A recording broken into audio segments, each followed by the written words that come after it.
नाज़रीन, बजट इजलास जारी है, लेकिन बजट इजलास के अंदर जो तकारीर हैं उसके अंदर कोरम पूरा ना होने की ना ही किसी हुकूमती रुकन ने और ना ही अपोजिशन ने निशानदेही की है। मजमूई तौर के ऊपर बस इजलास चल रहा है, गैर संजीदगी जाहिर होती है, लेकिन सवाल ही पैदा होता है जो कुछ भी कौमी असम्बली के अंदर हुआ, क्या हुकूमत और अपोजिशन के दरमियान इस मामले के अंदर कोई अंडरस्टैंडिंग हो गई है?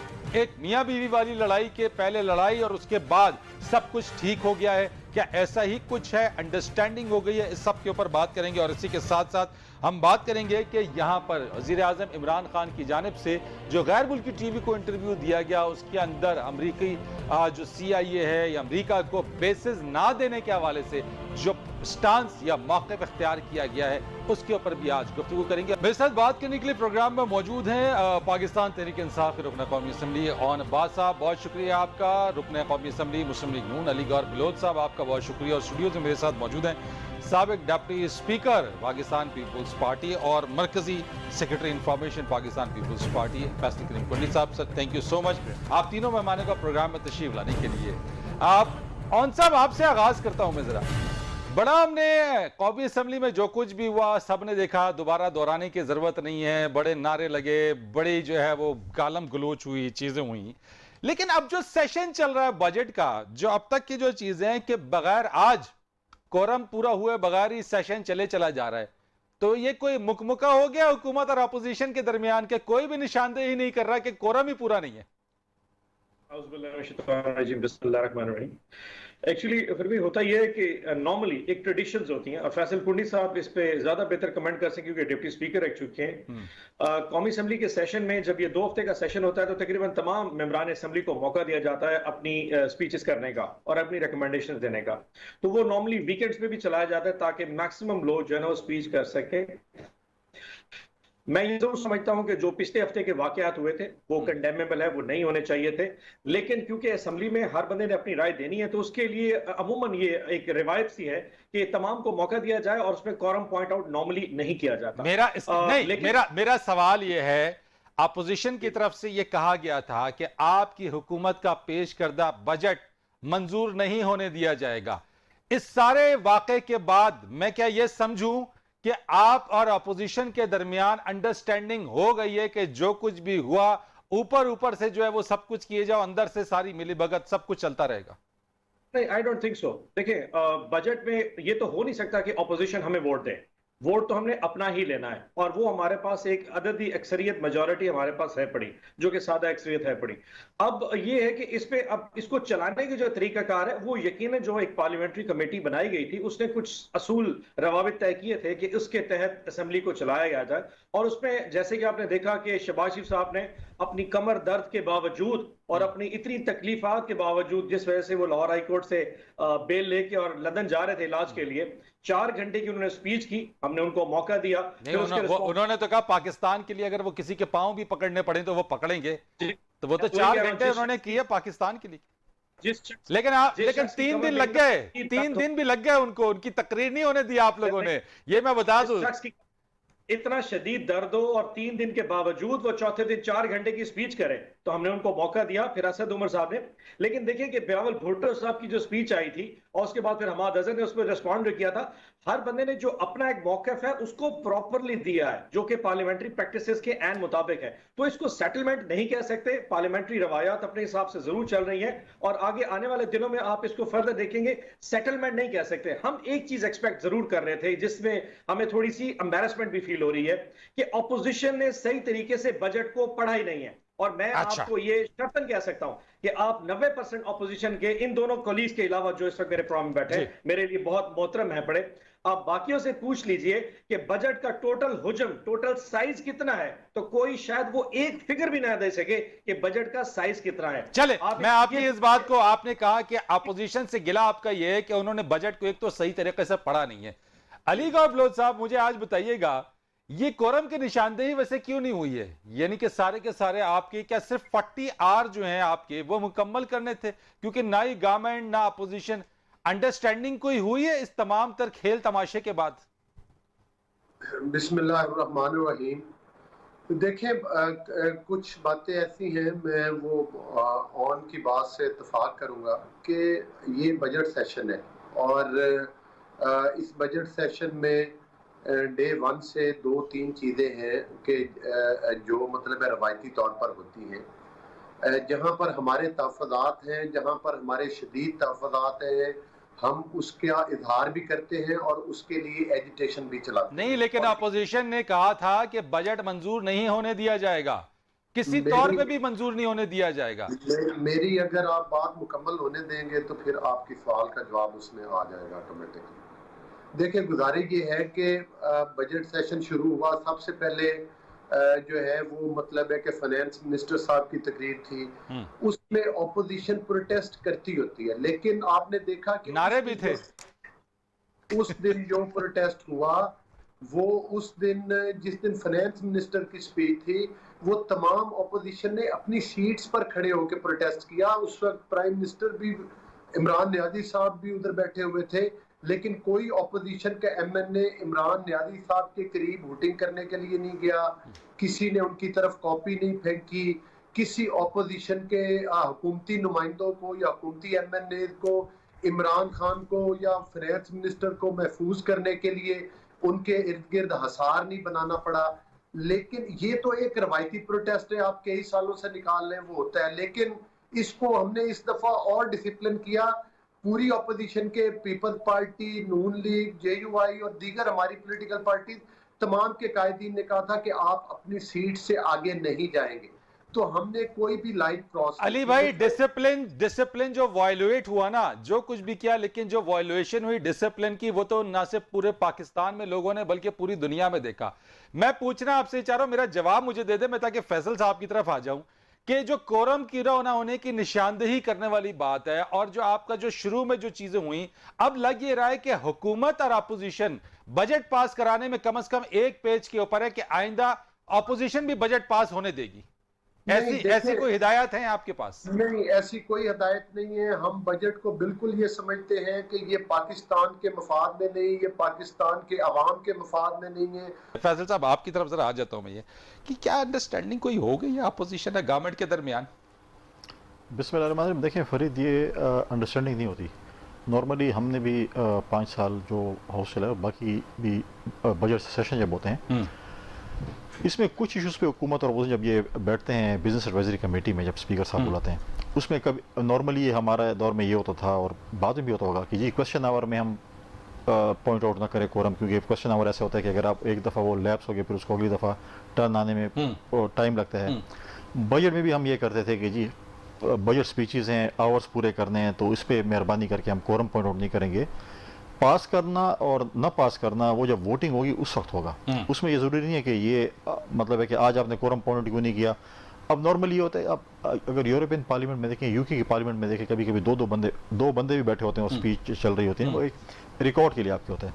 अब आप कहने की आपने कोरम ही पूरा करना है और सब ने सुनना भी है जो एक शख्स है, तो ये चीज़ें नहीं होती हैं। और ये नॉर्मली तो इरादा है कि ये बजट पास नहीं होने देंगे आप लोग? देखें, हमने पहले दिन ही चेयरमैन बिलावल भुट्टो ज़रदारी साहब ने अपनी प्रेस कॉन्फ्रेंस में बजट सेशन से पहले कह दिया था कि मैं अपने तमाम मेंबरान लीडर ऑफ द अपोजिशन के हवाले करता हूं कि बजट को नाकाम करें और मेरे तमाम मेंबरान उनको बजट के खिलाफ वोट करेंगे। कैसे नाकाम करेंगे इस बजट को पास होने से? बजट को नाकाम करने में यह है कि हम हमारा जो पॉइंट ऑफ व्यू है, अब डेफिनेटली जो ओन साहब बैठे हैं वो उसको अप्रिशिएट करेंगे। इससे अच्छा पाकिस्तान की तारीख में बजट नहीं आया, वो तो ये कहेंगे।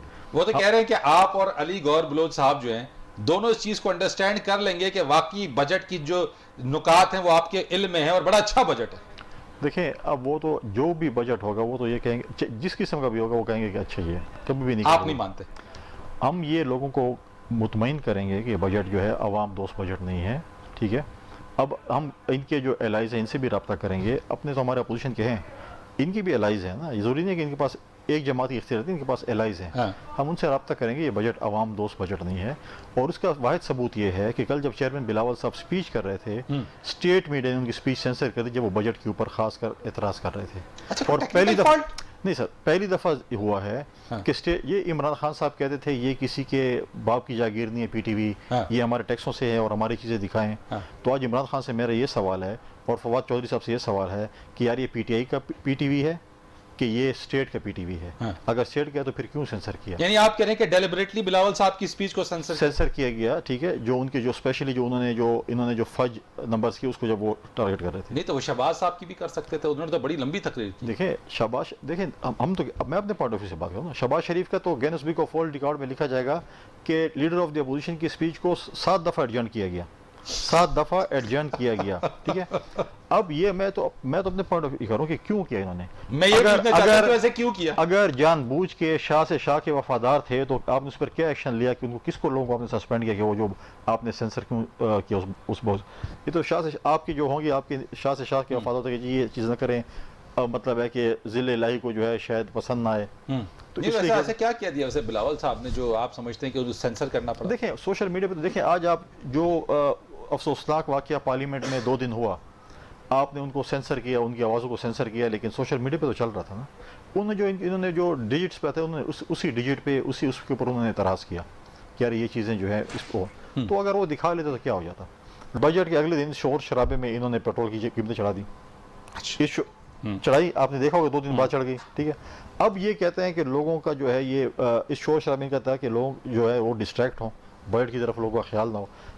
हम कहेंगे जी बहुत अच्छा बजट है, मैं भी कहूँगा अच्छा बजट है। हाँ। अगर आपने रोटी सस्ती की हो, अगर आपने जो है रोजमर्रा की अशिया सस्ती की हो, आपने सब्जी सस्ती की हो, आपने फ्रूट सस्ता किया हो, अच्छा वो सस्ता नहीं हुआ, बाकी चीजें सारी की सारी इन्फ्लेशन की तरफ। मैं ये कह रहा हूँ कि अगर आप कहने गरीब दोस्त बजट है तो क्या ये 2 वक्त की रोटी? ठीक है, मैं एक ब्रेक ले लेता हूँ, ब्रेक के बाद ऑन साहब ये बात आपने सुनी, जरा मैं इसके ऊपर कमेंट लूंगा, फीडबैक आपका लूंगा इसी चीज के ऊपर, और साथ ही साथ जो है वो आसिफ अली जरदारी साहब जो है वो पंजाब के अंदर भी हैं, लाहौर मौजूद है, उस चीज के हवाले से भी बात हो रही है, तो जरा ये भी देखते हैं कि पंजाब के हवाले से एक बार फिर वहां पे कोई हलचल सी होती हुई नजर आ रही है। एक ब्रेक के बाद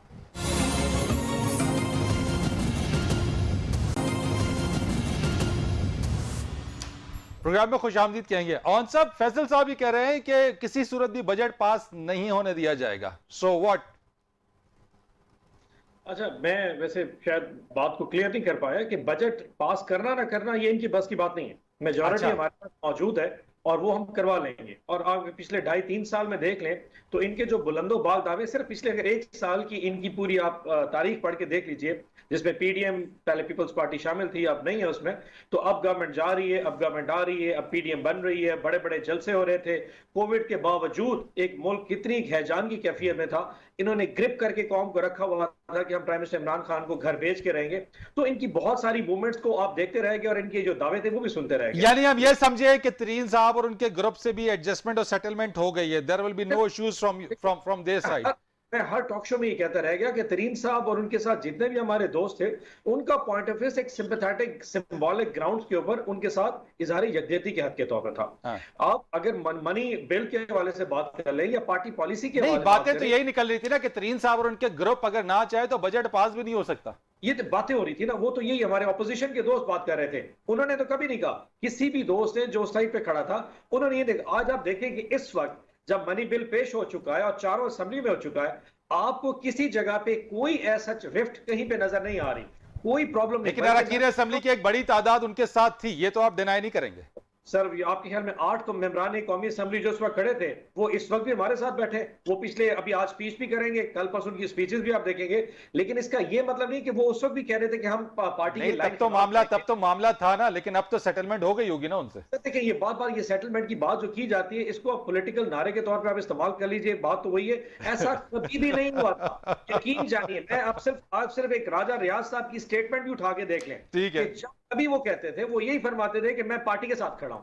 अब मैं पार्टी के साथ खड़ा हूं, मैं तरीन साहब की क्या सपोर्ट। चले अलीगौर बलोच साहब, कोई सेटलमेंट नहीं हुई थी जहांगीर तरीन ग्रुप के लोगों के साथ, it is just like a political statement, और बजट तो ये पास करा लेंगे। तो कैसे होगा काम आपकी शहबाज शरीफ साहब की तरफ से या नवाज शरीफ साहब की हिदायत शहबाज साहब को कि किसी सूरत बजट नहीं पास होने देना है? ऑन साहब तो कह रहे हैं हम पास करा लेंगे। देखिए गुजारिश ये है कि मुझे मतलब है कि ऑन साहब के अल्फाज में नजर आया कि वो उनके ज़मीर और उनका आवाज़ जो थी वो एक मुख्तलिफ तरीके से आ रहे थे और उनके अल्फाज साथ नहीं दे रहे थे।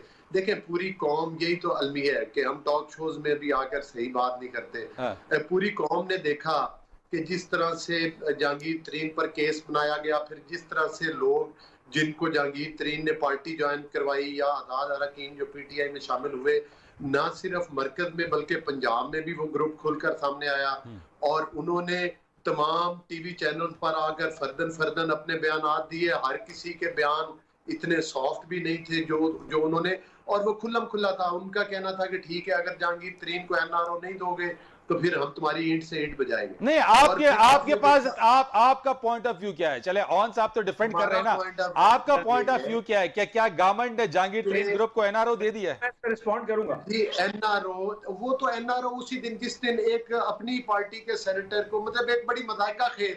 और यही तो बात है कि कौम देख रही होती है कि ये किस मतलब है कि कितनी बेदर्दी के साथ जिन लोगों ने इस मुल्क को इनके दाएं बाएं बैठकर लूटा, इमरान खान की जेबें भरी आटा चोरी में और चीनी चोरी में, और किस तरह से। अच्छा चले अली साहब, वो तो हो गया ना। मैं ऑन साहब आपसे आपका पॉइंट लेता हूं। मैं मुझे अली साहब मुझे बता दे, चले इनकी तरफ से तो हो गया, जो कुछ भी हो गया, लेकिन आप और पीपुल्स पार्टी मिलकर इनको रोकेंगे कैसे? मैं ये पूछना चाह रहा हूं आपसे।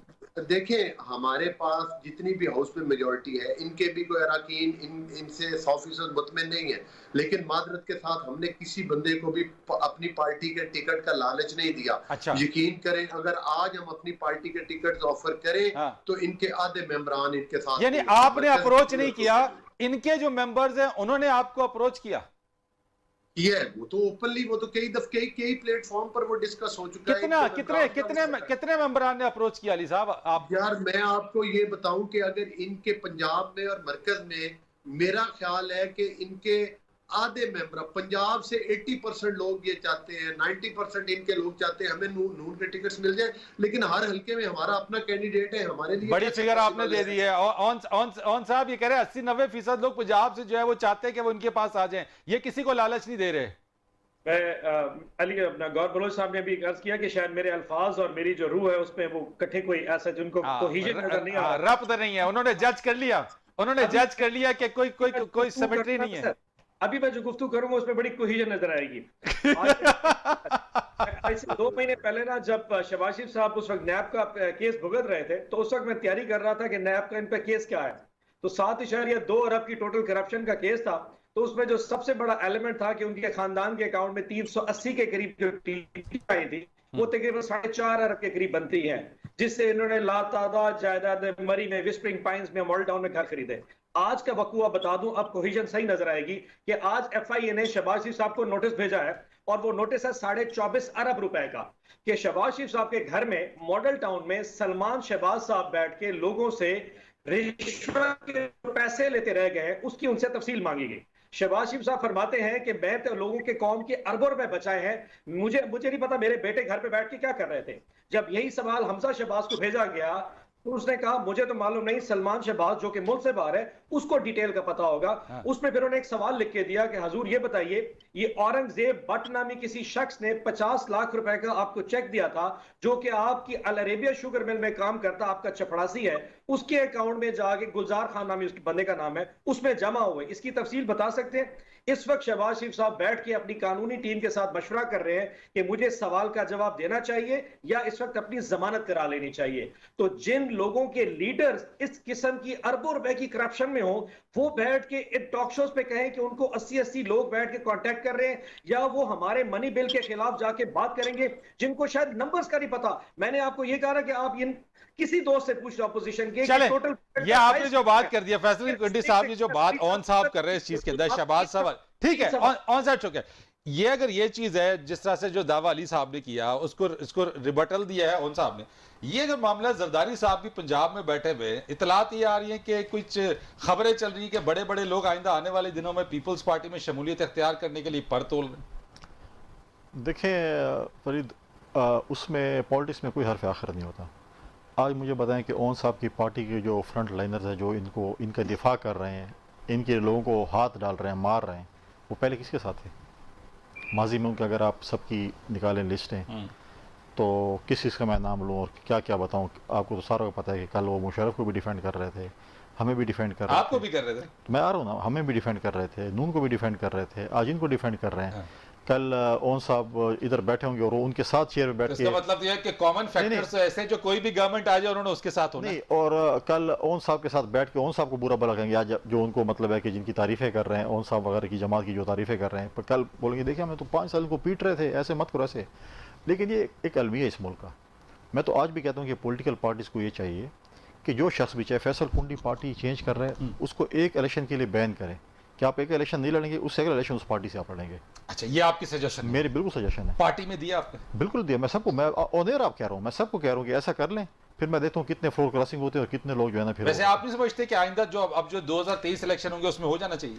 हो जाना चाहिए, मैं तो कहता हूँ आज हो जाना चाहिए, अगले इलेक्शन में हो जाना चाहिए। मैं ये नहीं कह रहा हूँ कि मतलब है कि अब हम अपोजिशन में और कल हमारे इख्तियार आएगा तो हम कहेंगे ये नहीं, इसमें नहीं, अगले में। तो आज इस्लाहात हो तो तब ये बातें सर ये इंतखाबी इस्लाहात में ये चीज़ नहीं डालती। इंतखाबी इस्लाहात में जो इन्होंने अभी, आपने इससे पहला सवाल किया कोरम के ऊपर, जब 20 बिल बिलडोज करके, बल्कि उससे एक दिन पहले 10 बिल बिलडोज करके पास किए गए, उस वक्त अपोजिशन पीट रही थी कि आप वो है कोरम पॉइंट आउट किया। हाँ। और डिप्टी स्पीकर ने कहा कि मैम ये नहीं है, मैं 3 दफ़ा गिन ले, मैं वक्त नहीं गिन सकता हूँ।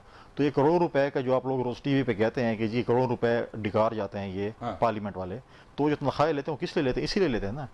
अगर आपको अपोजिशन 10 दफ़े भी कहेगी कोरम पॉइंट आउट करेगी तो आपका ये हक बनता है स्पीकर चेयर का कि वो काउंट करेंगे। और फिर इसकी और बात, आज अगर आप देखें, और जब पॉइंट आउट ही ना करे तो बिल्डोज किया ना, ये अमरीत में भी ऐसे काम नहीं हुआ। अमीर हुसैन तो फरिश्ता नजर आते हैं इनके सामने भी, स्पीकर डिप्टी स्पीकर के सामने, ठीक है ना। अब मसला ये है कि आज इलेक्शन कमीशन कह रही है कि इनकी जो अमेंडमेंट्स हैं 75, उनमें से जो है 72 सॉरी, उनमें से 45 अमेंडमेंट्स पे इलेक्शन कमीशन को एतराज़ है कि ये गलत हैं, ठीक है।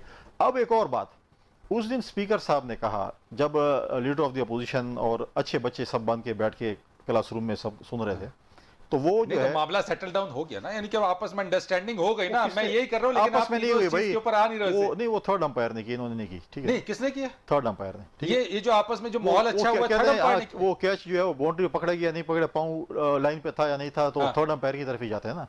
फिर थर्ड अंपायर फैसला करता है कि क्या, यानी मैं समझूं कि जो माहौल अच्छा हुआ वो थर्ड अंपायर ने करवाया। हाँ, तो स्पीकर की तो देखें आपस में बैठे, मैं भी रहा हूँ, मोहतबान ये है कि स्पीकर साहब ने तो अपनी खुद ही सुबकी की है। देखें, जब वो खुद कहता है कि मेरे पास इख्तियारात नहीं, भाई तुम्हारे पास कैसे इख्तियारात नहीं? किताब तो पढ़ो, कितने इख्तियार तुम्हारे पास? तो अगर स्पीकर के पास इख्तियार, किसके पास? इस बाउंड्री वॉल के अंदर, पार्लियामेंट की बाउंड्री वॉल के अंदर वज़ीर आज़म और प्रेसिडेंट के भी इख्तियार हैं जितने स्पीकर के इख्तियार हैं। He is the custodian of the house. अब वो कहते हैं मेरे पास इख्तियार नहीं है। फिर एक चीज़ ये है, देखें, स्पीकर साहब ने कहा जब शहबाज शरीफ साहब स्पीच कर रहे थे कि आपका जो एतराज़ है बिलों के ऊपर, उसके ऊपर मैं कमेटी बना रहा हूँ और इसको हम देखेंगे कि इसके ऊपर, ठीक है। कल बाबर अवान साहब ने स्पीकर के मुंह पे तमाचा मार दिया, उसने कहा मानते ही नहीं है स्पीकर ने क्या कह दिया, हम तो बिल वापस ही नहीं करेंगे। कल आपने बाबर अवान की बात, बिल्कुल ठीक। तो अब स्पीकर को किसने बुरा भला कहा? अपनी जो एडवाइजर थे वो अपनी वो पूरी करने, क्योंकि उनको चेयरमैन सेनेट नहीं बनाया, इसी चीज के ऊपर उसको चेयरमैन सेनेट नहीं बनाया, तो इधर आके वो मतलब है कि हुकूमत की अपनी ठीक है। ऑन साहब इसको सुन लीजिएगा, रिस्पॉन्ड कीजिएगा, लेकिन एक ब्रेक मैंने लेनी है, ब्रेक के बाद आता हूँ, इस पर मजीद बात करते हैं।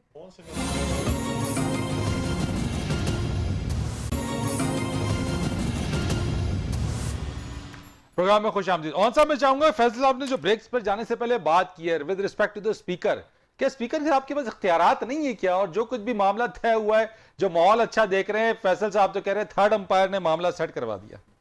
मुझे वैसे लग रहा था फैसल कुंडी साहब कह रहे थे कि आपस की बात है, मतलब इनको पता होगा कि जब थर्ड अंपायर ने फोन किया, ये इतला की, तो इनको फौरन इतला मिल गई थी। अब ये शेख रशीद साहिब स्टाइल की गुफ्तगू जो है ना, वो हर बंदे को तो क्यों आप इतने खामोश बैठे? नहीं, पैगाम अगर देखें, अगर बात थर्ड अंपायर की है तो पैगाम तो हर जगह इक्वल तरीके से बुनियादी बराबरी के तौर पे आया। आपके वज़रा चलाएंगे नहीं लगा रहे थे, मैं क्यों नहीं लगा रहे? स्टेक होल्डर्स असेंबली में मौजूद हैं, उन तमाम के स्टेक्स हैं। देखिए, ये विन विन सिचुएशन सबको सूट करती है।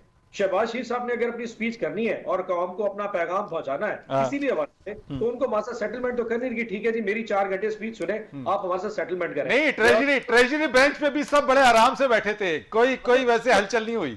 असद उमर की स्पीच, जो ऑब्वियसली हमने अपना पॉइंट ऑफ व्यू देना था, हमने लोगों को नहीं बताना था कि हमारी जो है बेसिकली बजट में असल इशू क्या है। ये जो इशू रेज कर रहे हैं ना बार बार स्पीकर की, उसके ऊपर, और ये पॉइंट इलेक्शन रिफॉर्म्स के वाले से बात कर रहे हैं कि वो बिल्स 21 नहीं थे जो पास हुए थे, जिसकी ये बात कर रहे हैं ना कि हमारी सेटलमेंट हुई थी।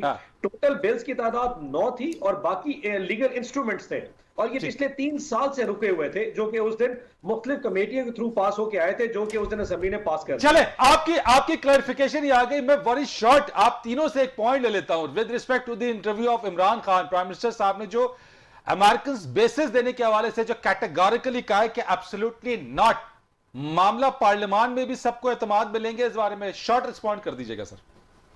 मेरे ख्याल में रिस्पॉन्ड, खैर वो लेना ना लेना तो प्राइम मिनिस्टर का प्रेरोगेटिव है, लेकिन हमें इस चीज के ऊपर कम से कम फख्र करना चाहिए कि पहली दफा पाकिस्तान में एक ऐसी गवर्नमेंट और एक ऐसा लीडर मौजूद है जो किसी भी दुनिया की ताकत को उनकी आंखों में आंखें डाल के बात कर सकता है। ठीक है, American secretary of the state उन्हें कहे कि मैंने आपसे मिलना है, या सीआई के चीफ कहोगे नहीं मैं तो अपने काउंटर पार्ट से मिलना है, हाँ। और तुम अपने काउंटर पार्ट से मिलो, तो ये हमारे लिए एक सेल्फ रेस्पेक्ट का इशू है। Right. आप एक चीज आखिरी बता दूं कि पाकिस्तान में आखिरी ड्रोन हमला जुलाई 2018 में हुआ था, यानी कि जो stance prime minister Imran Khan ठीक है। 2010 में जब आखिरी दफा वजीरिस्तान गए थे, जो आज से 11 साल पहले स्टांस लिया था, Right. आज मौजूद अली है। गौर बलोच साहब, तारीफ तो बनती है इसके ऊपर, एब्सोल्युटली नॉट प्राइम मिनिस्टर की तरफ से कैटेगोरिकली ना कर दिया। Fair on this one. Ali Gohar अपने दिल पे हाथ रखे, अपनी ईमान से बताइएगा ये सच है। ले लेते हैं सर, चलें अली साहब वेरी शॉर्ट रिस्पॉन्ड कीजिएगा। मैं सबसे पहले तो मैं इस बात का जवाब अच्छा पॉइंट आउट करें आप कि जो इमरान न्यादी साहब अपने इर्द गिर्द एटीएम की मशीनें अरबों रुपए पाकिस्तान के लूट रहे, और मुझे बताएं कि जब शहबाज शरीफ साहब गिरफ्तार रहे 2-2 दफा, जब हमजा 2 साल, उस वक्त तक आप उनकी जेबों से कुछ नहीं निकलवा सके। उस वक्त आपको नहीं पता कि अरबों के ये घपले करके आए। आप अकामा की आप पनामा से बात शुरू करते हैं और अकामा में सजा सुनाते हैं, इसलिए कि आप नैब की छतरी के नीचे आपकी गवर्नमेंट बनी है। आपको रिंग रोड की करप्शन नजर नहीं आती, आपको जहांगीर तरीन को एनआरओ देते हैं, अलीमा बाजी जिसने इमरान न्यादी के अरबों रुपए इस मुल्क के खाए, उसको इमरान न्यादी ने एनआरओ दिया। आपने देखा कि आटा चोर और चीनी चोर जो अरबों रुपए के खा गए, कोई नैब उनके अकाउंट्स मुजब्बत नहीं करता, कोई उनके 90 दिन के रिमांड नहीं लेता, चूंकि इन तमाम चीजों के बेनिफिशियरी इमरान न्यादी एंड कंपनी है। लिहाजा ऑपोजिशन को सिर्फ चाहे पीपल्स पार्टी की लीडरशिप हो, नून लीग की हो, चूंकि आपकी गवर्नमेंट कायम ही बैसाखियों पर है, और वो सिर्फ इसी सूरत चल सकती है कि जब पूरी ऑपोजिशन जेल के अंदर हो, और जब बजट पेश हो रहा हो तो फिर आप एफआईए के जरिए, आप 4 दिन पहले एफआईए का वो जो है वो तब्दील कर। अच्छा यानी आप कह रहे हैं कि ये भी पॉलिटिसाइज है ये? बिल्कुल पॉलिटिसाइज है। और उसके बाद आप बजट के दिनों में ऑपोजिशन लीडर और पंजाब के ऑपोजिशन लीडर के खिलाफ आप नोटिस भेजते हैं ताकि वो बजट की कार्रवाई छोड़ दें और एफआईए में आकर तरीके भुगते। मकसद ये है कि ये एनआरओ जो देते हैं, आप नविश्ता दीवार है आपका इस मुल्क से जाना, आपकी फाइलें बन चुकी हैं, ये अरबों खरबों रुपए का जो आपने मुल्क और कौम का खाया, और अपनी एटीएम सबसे बड़ी मिसाल आपने पूरा इस्लामाबाद, कुंडी साहब गवाही देंगे, गिरवा दिया। अच्छा मैं पूछ लूं कुंडी साहब से, इमरान खान के घर को, इमरान खान के घर के रेगुलराइज, चले मैं पूछ लेता हूं, ये तो आपकी हुकूमत है। कुंडी साहब से मैं पूछ लूं, चले आपके पॉइंट ऑफ व्यू मैं कुंडी साहब से चला ले लेता हूं। कुंडी साहब इस पर रिस्पॉन्ड कर दीजिएगा very short with respect to the basis and all those things. देखिए सबसे इंपॉर्टेंट बात यह है कि अफगानिस्तान में इस वक्त जो है जो इनखला है अमेरिकन फोर्सेस का, हमारी सबसे पहले, मैंने पहले भी कई प्रोग्राम में कहा है कि हम जो फॉरेन ऑफिस में ब्रीफिंग हुई थी हम उसको रिजेक्ट करते हैं, क्योंकि उन्होंने बड़े मखसूस लोगों को बुलाया था। हुकूमत आए, अपने तमाम स्टेक होल्डर्स को लाए, जैसे हमने स्वात ऑपरेशन और एबटाबाद ऑपरेशन में उन सबको पार्लियामेंट के जवाब दे किया था, उनको जवाब दे करें, क्योंकि माजी में एतमाद में लिया अभी तक किसी को पार्लियामेंट किधर एतमाद में लिया अभी तक। और उसके बाद जो देखें पिछले डिक्टेटर ने और उससे पिछले डिक्टेटर ने जो हमें जंग में धकेला था, जिस आग में हमें धकेला था, हम दोबारा उस आग में नहीं कूदना चाहते हैं। क्योंकि अब देखें वहाँ पर जो मेरी इन्फॉर्मेशन बहुत सी परसों टीवी रिपोर्ट चली थी कि 190 लोग जो है 100 तालिबान और 90 सिक्योरिटी फोर्सेस के लोग जो हैं वो मारे गए थे। तो बहुत इंपॉर्टेंट चीज़ है, और ऐसा ना हो कि हम फिर एक आग में चले जाएं। इसलिए हम कह रहे हैं कि हमारी पार्लियामेंट जो 21 करोड़ आवाम की, अगर ये समझते हैं कि ये आवाम के नुमाइंदे हैं तो तमाम स्टेक होल्डर्स को पार्लियामेंट के जवाब दे करें। राइट जी भाई, वैसे मैं हैरान हूं कुंडी साहब की गुफ्तगू के ऊपर कि हम उनको बेसिस नहीं देने जा रहे, हम अफगानिस्तान के इंटरनल इश्यूज में वहां पे मामला में दखल नहीं देने जा रहे। भाई कल आपके रिफ्यूजीज आने हैं, लेकिन सर बात ये कि पार्लियामान जो है उस पार्लियामेंट को अगर ऑन बोर्ड ले लिया जाए वो ज्यादा बेहतर है। Sir I have to close it sir, हमारे बहुत से सवाल हैं जो पार्लियामेंट में ठीक है, I have to close it sir on सब विद ड्यू रिस्पेक्ट। गिलानी साहब क्या कहा करते थे कि तुम लोग वहां पे ड्रोन अटैक करते जाओ और यहां हम कहते कोई नहीं कहते यार, छोड़ो यार। Sir with due respect I have to close it on सब, I have to close it. Musharraf साहब की I have to close it on सब। Thank you so much Ali Gohar साहब, thank you so much Faisal साहब, बहुत शुक्रिया। फरीद रीस को इजाजत दीजिएगा, अल्लाह हाफिज।